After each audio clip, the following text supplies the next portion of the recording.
Oke guys, welcome back to Daily Charting with Toshi, di mana kita akan daily chart your favorite cryptocurrencies. Dan sekarang kita masuk ke DCWT sesi kedua. Di mana di sesi kedua ini fokus kita akan lebih ke pembahasan komen dan juga charting altcoins. Buat yang pengen langsung ke bagian chartingnya itu ada di bagian belakang. Jadi kalau pengen langsung ke situ bisa langsung aja ke skip ke bagian belakang ya. Hari ini kita akan bahas ton, render, dan OP ya. Nah, tapi sebelum kita masuk ke pembahasan komen, reminder bahwa malam ini kita akan keluar dua data penting. Ya, akan keluar CB Consumer Confidence dan juga New Home Sales. Dua-duanya keluar jam 10 malam. Jadi buat lo yang punya posisi futures, dekat-dekat jam 10 malam, pertimbangkan untuk tutup posisi. Just in case volatility-nya tidak sesuai dengan harapan kita. Ya. Tapi nggak cuma sampai situ. Ya, ini benar sih udah lewat ke besok. Tapi keluarnya subuh ya.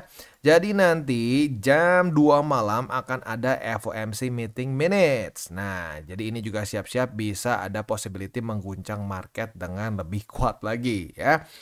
Ya tinggal kita lihat aja ya. Jadi kalau gue pribadi sih sekarang gak akan mau tebak-tebakan hasilnya seperti apa. Gue bukan cucunya Jerome Powell. Kita bereaksi aja.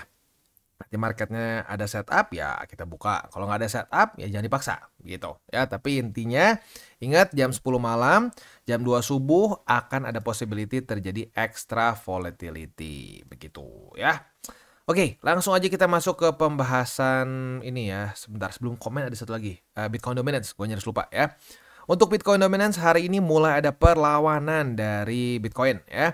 Sekarang dia mulai ada perlawanan untuk mencoba reclaim lagi 58,59 setelah kemarin drop dengan cukup ekstrim ya 1,14% hanya dalam sehari saja. Nah, tinggal kita lihat nih efeknya seperti apa ya. Mungkin udah mulai sedikit kerasa sih ya. Ini Bitcoin Dominance meningkat di waktu bersamaan BTC tetap drop. Artinya altcoins ya bisa lihat sendiri lah ya minusnya lebih ekstrim. Ada yang minus 5%, 2% dan seterusnya ya. Oke. Langsung kita masuk ke ini ya, langsung ke pembahasan komen. Yang pertama dari Morey ya. Bang, saran aplikasi lokalnya bang, sehat selalu bang. Untuk di Indonesia sih gue sarankan di toko kripto ya. Kenapa ya? Karena lebih nyamannya sih nggak tahu ya. Gue udah kebiasaan di toko kripto. Ya selain dari itu ada juga sih beberapa lagi kayak Indodex dan lain-lain. Tapi ya kalau gue sih sarankan toko kripto ya. Oke, next. Dari Bro Telogah, thank you ya super thanks-nya. Mantap. Next, dari Cypherpunk, semoga bisa masuk di harga terendah BTC. Lalu hold lanjut DCA setiap gajian. Makasih ilmunya Mak Toshi, yang tanpa bosan bimbing trading analisa lewat data bukan tebak dukun lagi. Wah mantap ya, bukan tebakan dukun. Yes, bener, jangan mau kena lagi sama tebak-tebakan dukun gitu. Apalagi buat yang sudah merasakan di April Maret kemarin ya. Oke. Next, dari Juragan Launchpad ya. Tolong bahas altcoin yang di hold Bang Toshi dong biar bisa Dior juga. Soalnya niru Akademi Dangdut agak ngaco Akademi Dangdut ya. Ya apa namanya? Ya kalau gue sih gini ya, gue pribadi altcoins gue akan ngomong yang gede-gedenya aja ya. Yang the safer bet-nya lah begitu seperti BNB. Lalu mungkin kita bisa juga ngomong Solana ya. Apalagi ya? Ya effects juga bisa ya pokoknya gede-gede deh ya karena gini gue suka paling malas gini ya ada beberapa yang small cap yang gue bahas yang gue udah bilang gue alokasinya kecil nanti ada orang dengar Bang Toshi pegang ini udah aja gue all in semua di sini porto gue gedenya di itu aduh nggak bahaya ya gue mau menghindari seperti itu jadi ya gue kalau ngomong altcoins yang gede-gede aja termasuk Ethereum juga termasuk altcoins ya jadi ya kalau untuk yang kecil-kecilnya, yang small cap-nya lebih baik lu harus do your own research sendiri lah gitu ya karena seremnya gitu suka ada yang pokoknya dengarnya setengah-setengah gua ngomong nih gua ada misalkan alokasi sedikit ke sini alokasinya nggak didengar berapa persen ya pokoknya nanti all in aja di sini taunya kebagian kayak ini kayak kebagian kayak Polygon ya padahal Polygon dibilang sampai hancur banget juga enggak sih tapi ya di outperform oleh alts lain kan nah kalau sampai kejadian kayak gitu langsung dah itu pasti cuap-cuap semua makanya gue lebih prefer altcoinsnya gue kasih tahu yang gede-gede aja seperti Ethereum lalu AVAX, BNB, Solana dan kawan-kawannya ya oke. Next dari Bro Telogah bagi gue seperti Bro Toshi bilang Posisi future buat cari duit rokok aja, plus seru juga buat pacu adrenalin. Tapi jangan lupa mindset investnya, berpikir jangka panjang. Yes, ya jadi janganlah kemakan dengan iklan-iklan ya. Wah, saya trading future sebentar langsung udah bisa beli ini, bisa beli ini, bisa beli itu. Enggak lah ya. Jadi kalau lu berharap lu bisa satu cycle ini profitable-nya signifikan begitu ya, bisa meningkatkan net worth berkali-kali lipat, itu nggak bisa pakai futures menurut gua. Itu sama aja kayak lu pengen namatin game, tapi nggak mau beresin main quest, pengennya side quest aja gitu. Nah nggak bisa. Sama seperti itu. Jadi lagi-lagi harus berpikirnya jangka panjang. Nggak bisa cuma kayak, oh gue pengen sehari untung berapa puluh persen ya. Bahkan ada yang ngomong pengen 100. Waduh ya itu makin serem tuh seperti itu ya. Jadi ingat ya aturan ketiga ya, berpikirlah jangka panjang. Next dari Agan 5282. 2 hari lalu Matoshi ngingetin via on-chain. Ya, ini hari Senin berarti ya. Bahwa data menunjukkan momen break it or make it. Make it. Saat gagal terus tembus 100k, ada chance bisa drop dan beneran terjadi. Sekarang mana nih dukun yang minggu lalu bilang fix 100 ya 100k. Sudah diingatkan jangan tebak-tebakan di market tapi ya ya tebak susah ya. Ya lagi-lagi memang gimana ya kalau bisa dibilang ini ya mirip-mirip lah ya. Mirip-mirip kayak momentum di April Maret ya. Wah fix nih 100k, fix ya. Taunya nggak kejadian, malah koreksi begitu ya.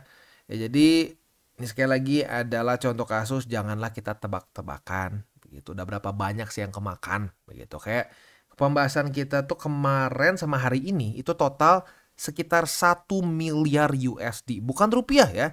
Rupiah aja udah gede. Ini 1 miliar USD terlikuidasi di market. Ya. Padahal mau dibilang apakah super volatile? Enggak juga. Begitu. Cuma ya berapa persen sih ini? Dari paling pucuk ya. All time high ke sini itu cuma minus 7% BTC. Tapi likuidasinya sampai 1 miliar lebih. Kenapa bisa seperti itu? Ya karena semua merasa tebak-tebakan akan 100.000. Tembus 100.000. Ternyata nggak kejadian. Ya itu ya. Seremnya tebak-tebakan. Dan sekali lagi ya, ini gue bukannya bilang nggak bisa 100.000. Bisa. Tapi lu jangan sok tahu. Atau jangan sok jadi Tuhan tahu kapan pastinya akan 100.000. Begitu. Ya karena ya konsekuensinya seperti ini. Konsekuensinya adalah digorok market. Dan kemarin dan hari ini ya lu bisa lihat dari korbannya bertumpuk. Ya udah kayak mayat di medan perang udah ketumpuk ya. Oke, next dari Nico. Thanks Bang Toshi. Baru mulai 1 bulan lalu awal masuk FOMO ugal-ugalan. Setelah lihat video TCI dan masuk tele awalnya bingung tapi lambat laun paham alhamdulillah. Intinya buat para pemula seperti saya lebih menjaga resiko dan siap mental dulu. Mantap, bener. Jaga resiko dulu ya. Jaga resiko, profitnya ngikutin. Terima kasih Mak Toshi dan semua keluarga TCI. Sukses selalu. Amin. Salam tabur tuai. Wah mantap. Salam tabur tuai juga ya. Next. Dari Andi Molto. Mantap kok. Sedia payung sebelum hujan. Alhamdulillah dapat uang dingin lagi buat sediain peluru buat DCA. Kalau nggak salah Bro Andi Molto ini waktu itu katanya sambil ini ya dari ngejahit ya. Gua inget nih ya. Sediain peluru buat DCA hasil jualan NFT dari airdrop Alice Network. Mantap. Airdropnya juga dimanfaatkan ya. Dimanfaatkan. Mantap. Pokoknya kalau dapat hasil airdrop atau uang dingin, sisa resiko dapur bakalan gue akumulasikan ke BTC. Salam 3 Golden Rules. Semangat tabur tuai, sehat selalu Kotoshi and team. Amin. Thank you ya. Next. Dari Patri Handoyo. BTC disuruh sungkem dulu. Wah sungkem nih. Berarti subscriber lama ya. Nggak tahu nih. Apakah dia akan seperti 2016 nggak? Kalau 2016 kan dia sungkem dulu nih ya. Kita cek ya. Ini lebih enak sebenarnya kalau dia sering sungkem. Tapi ya nggak tahu. Karena kita udah ngerasain 2 cycle ini. BTC suka lupa sungkem. Begitu ya. Awalnya kayak mau sungkem nih. Tapi udahnya bablas. Begitu. Nah kalau sampai kayak begini, kayak di cycle 2021, ya lupa sungkem. Tapi ya baik lagi, kalau mau dibilang gue pribadi lebih suka kayak di 2016 sampai 2017 di sini. Ya dimana rally sungkem. Kalau sering sungkem, itu lebih sustainable peningkatannya. Tapi kalau lupa sungkem, lihat jedar, atas bawah, wah random begitu ya. Jadi ya kalau mau dibilang ya gue juga pengennya sih kayak begini. Ya kayak begini kan enak, teratur dan jujur ini jauh lebih gampang ya. TP turun, asik, akumulasi lagi, ngepam lagi ya, orang pada FOMO lagi, wah turun lagi. Ini nightmare untuk para orang-orang FOMO ya, tapi ini menjadi dream ya, impian bagi orang-orang yang ngerti TA gitu ya. Buat yang di sini mungkin sedikit lebih menguntungkan orang-orang FOMO, tapi ya ujung-ujungnya banyak yang sakut juga begitu, karena para FOMOers itu ujung-ujungnya keluar SOP-TP malah diteriakin ngefat katanya ya. Ya jadi kalau FOMO sih tetap aja mati ujung-ujungnya sih ya. Mau dikasih begini tetap mati ujung-ujungnya. Ya kita lihat. For now ya di cycle kita kali ini bisa dibilang 50-50. Awalnya ya dari Desember Januari lah ya. Bukan Desember, tapi dari November 2022 sampai di sinilah ya, sekitar kalau mau ngomong mulai dari drop sini lah, dari Agustus ya. Jadi dari November sampai Agustus 2023 tuh mirip-mirip kayak 2016 nih ya. Rally, sungkem. Udah jebolos ke sini, dapat hype ETF, dapat hype halving, jadi kayak di sini lagi gitu ya. Ya, kita lihat nanti kayak cycle yang mana gitu. Oke. Next dari Rian Maulana. Alhamdulillah Bang, ikutin 70-30. Ini aturan ini ya, Bitcoin sama alts-nya. Ya, berarti 70 BTC, 30% alts. Ngelihat BTC turun pun kondisi porto tetap hijau. Mantap Bang, terus sebarkan kebaikan. Luar biasa ya. Jadi udah berapa banyak orang yang ngomong ya. 70-30 ini bikin jadi hati adem. Begitu, tenang. Itu karena kenapa? Portonya punya jangkar, punya fondasi. Begitu. Kalau misalkan ya kebanyakan di alts di masa-masa seperti sekarang, ya ini kayak rumah nggak punya fondasi kan serem gitu ya. Dikasih hujan dikit takut longsor, dikasih angin dikit takut rubuh begitu ya. Next dari Mrs. Cardilla. Nggak sia-sia kemarin habis nonton TCI milih nabung dulu sambil nunggu koreksi. Terima kasih Bang Toshi. Kira-kira kapan bisa tabungan saya diluncurkan ke BTC lagi Bang? Sesuai dengan DCWT sesi pertama ya. Yang paling dekat sih ya sekarang MA20 dan struktur. Yang sekarang lagi confluence di daerah 89.800-an begitu. Ya kita lihat kalau sampai hari ini momentumnya lanjut lagi turun, kita lihat kalau sampai long squeeze-nya lanjut lagi ya mungkin bisa kena. Ya dipasang dulu aja buy limitnya begitu, karena we'll never know. Kadang-kadang market bisa bergejolaknya cukup ekstrim ya. Oke. Next dari Dani Andrianto. Bang kita mulai akumulasi alts yang masih konsolidasi sekarang nggak apa-apa ya. Buat persiapan alt season. Takutnya nanti ketika datang alt season kenaikan harga begitu cepat jadi kita kehilangan momentum. Boleh sekali lagi gue ulangi ya. Kita boleh akumulasi alts, apalagi yang sekarang kecenderungannya lebih nggak se-overbought BTC ya. Beberapa ya cukup banyak alts tuh masih underperforming dan masih dalam tahap-tahap yang enak untuk kita akumulasi. Tinggal ya gue ingetin aja 70-30. Sebelum balance sheet naik, usahakan tetap 70-30.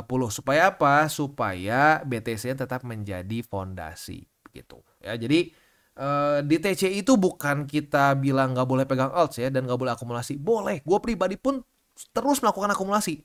Begitu. Tapi rasionya gue perhatikan gitu ya. Oke. Next dari Iman Wahyu. Pak, pernah dengar dari salah satu channel bahwa cycle kali ini kemungkinan gak ada all season karena adanya ETF. Mohon dibantu jelaskan Pak. Thanks Pak Toshi and team, God bless you all. God bless you too. Jadi gini, sebenarnya kalau mau ngomong logiknya ada make sense-nya nggak? Ada, tapi sebenarnya itu nggak lihat the whole picture. Begini, banyak orang berpikir ya, oh kali ini beda soalnya ada ETF Bitcoin, jadi duit institusi masuknya cuma ke Bitcoin ya, nggak bisa masuk ke alts. Bener nggak? Ya kalau kita ngomong yang beli iBit, yang beli Grayscale, ya intinya beli ETF spot, bener kemungkinan besar dia nggak akan nyoba-nyoba ke alts. Kenapa? Karena ya legality-nya repot. Begitu. Ada alasannya kenapa BlackRock pengen bikin spot ETF, karena banyak sekali institusi yang tidak bisa sembarangan beli BTC secara langsung di exchanger. Begitu, karena legalsnya repot begitu. Nah, itu sisi yang gue bikin sisi yang gue ngerasa oke ya. Orang-orang berarti ngerasa bahwa oh berarti duitnya nggak bisa ngalir ke alts. Nah, jangan lupa para bandar kripto in general ya, bukan para institusi tapi bandar kripto yang punya BTC zaman mungkin harga paling 1 juta 2 juta gitu ya. Nah, mereka akan kebawa profit kalau sampai hype dari ETF ini gede-gedean dan FOMO institusi bahkan FOMO negara masuk ke BTC maupun Ethereum. Nah, jadi andaikan nih BTC Ethereum-nya kepam luar biasa tinggi ya. Bener, institusi kemungkinan besar nggak akan masukin ke alts yang aneh-aneh begitu ya. Nah, tapi para bandar Bitcoin yang udah profitnya luar biasa besar kebantu institusi akan tetap melakukan TP menurut gua. Nah, TP-nya akan ngalir ke alts. Jadi menurut gua cycle ini pun tetap akan ada altcoin season begitu ya. Tapi ya sebenarnya sekali lagi ya gue bilang, gue ngerti logikanya ya, tapi ya mungkin dia nggak ngelihat the whole picture.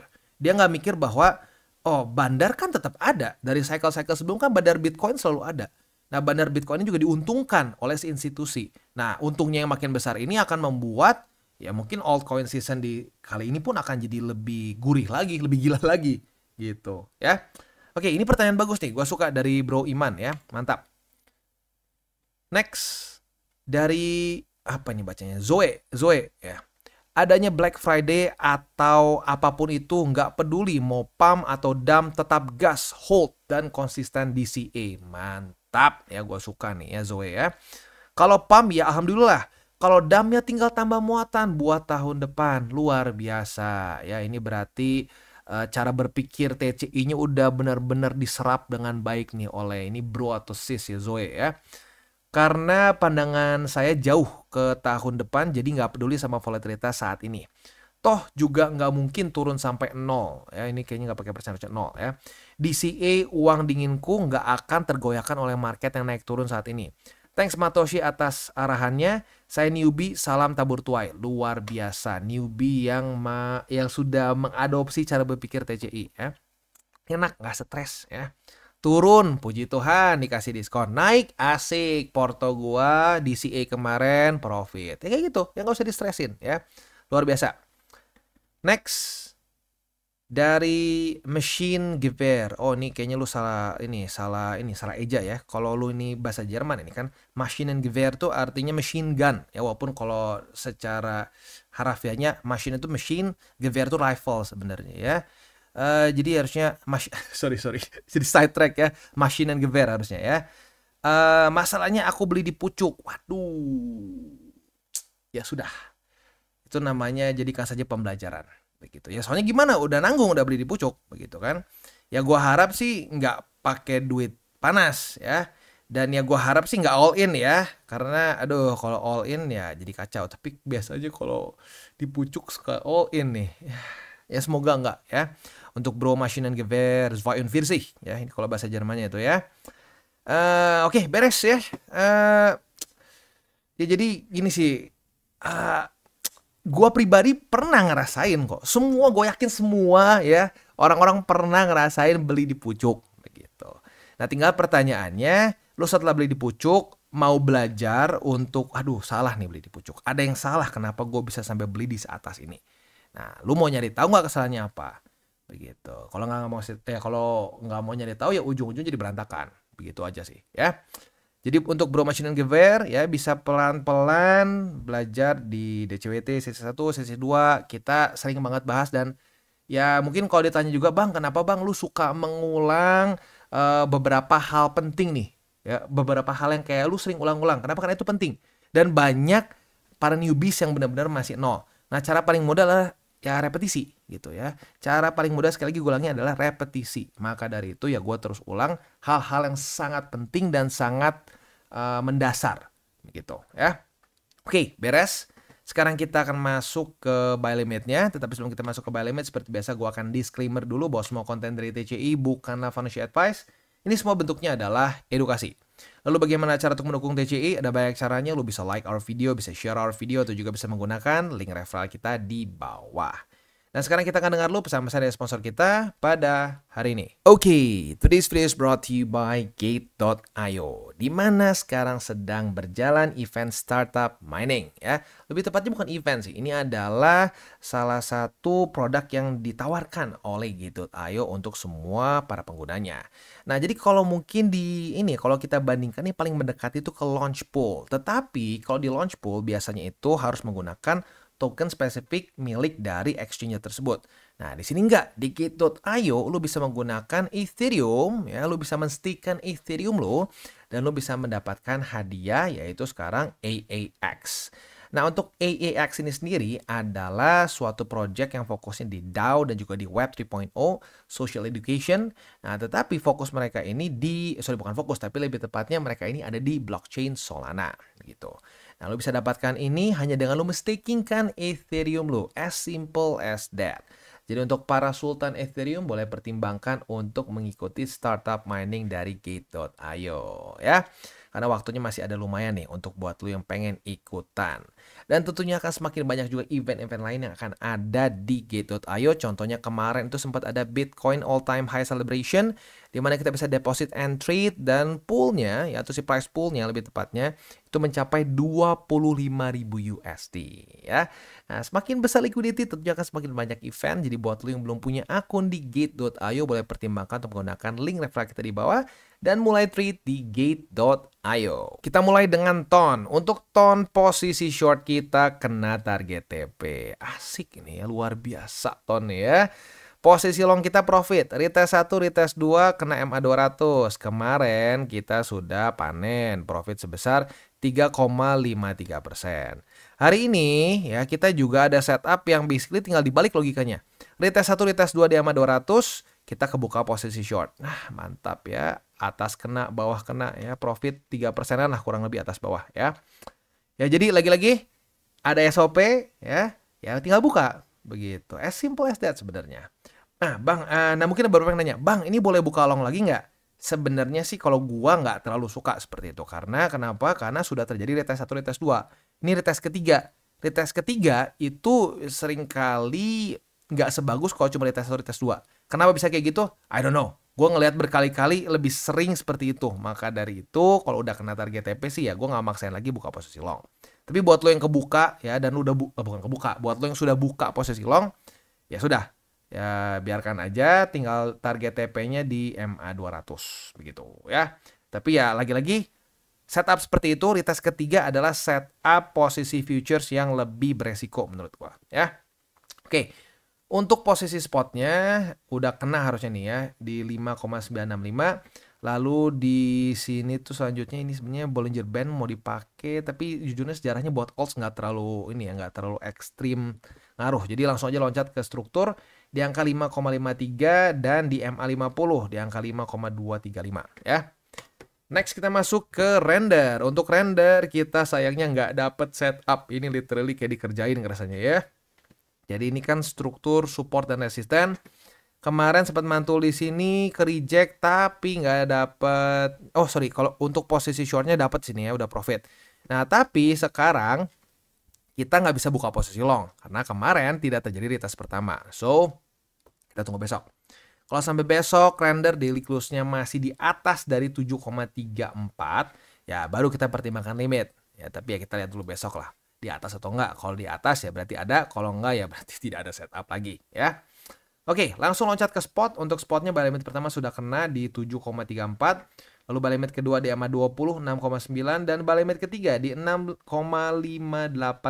ya. Next kita masuk ke OP. Untuk OP kita bisa lihat di sini kemarin itu kan retest 1, retest 2 udah kena, udah dapat posisi long, posisi longnya udah profit. Kemarin tuh profit, wow gila ya, 11,81 ya. Nah, sayangnya tidak dapat retest kedua. Padahal kalau retest kedua profit lagi. Ya sudah, belum rezeki namanya. Ya, ini dia ya yang gue bilang kalau belum ada setupnya ya jangan dipaksa gitu ya. Retest 1, aduh bang sayang bang, padahal buka aja nggak bisa. Karena kalau lo udah ngelanggar sedikit-sedikit nih, kayak aduh bang, udahlah bang buka aja bang, walaupun udah kelewat nggak, jangan ya. Karena kalau udah sekali ngelanggar ya akan ada langgaran lagi selanjutnya dan selanjutnya. Itu akan merusak SOP lu sendiri gitu. Jadi ya sudah, relakan ya, memang nggak semua posisi kita kebuka ujung-ujungnya ya. Oke, langsung lanjut ke posisi spot di angka 2,117, di 1,97 dan di MA20 ya. Itu kurang lebih untuk setup DCWT sesi kedua. Sebelum kita tutup seperti biasa, 3 golden rules. Jangan pakai uang panas, jangan over leverage, berpikirlah jangka panjang, dan ingat, salam tabur tuai. Apa lo yang tabur akan juga lu tuai. Jadi apa? Berlakulah sebaik mungkin. Taburlah hal baik sebanyak mungkin. Oke guys, jadi itu adalah akhir dari segmen DCWT kita pada hari ini. Dan jangan lupa bagi kalian yang merasakan manfaat dari segmen ini, jangan lupa untuk share ke teman-teman kalian. Dan apabila lu pengen mensupport channel kita, ya TCI, jangan lupa untuk menggunakan link referral kita di bawah. Nggak wajib ya, tetapi apabila lu menggunakan link referral kita di bawah, ada macam-macam ya, dari Bybit, Huobi, Maxi, toko kripto, dan banyak lagi ya. Ya, walaupun nggak wajib, tapi kalau menggunakan link referral kita, lu secara langsung membantu perkembangan dari TCI. Dan satu lagi, jangan lupa juga untuk join Telegram group kita, di mana kita bisa ngobrol-ngobrol santai mengenai dunia cryptocurrency secara dua arah. So, jangan lupa untuk like, subscribe, klik the bell icon, and see you on the next video.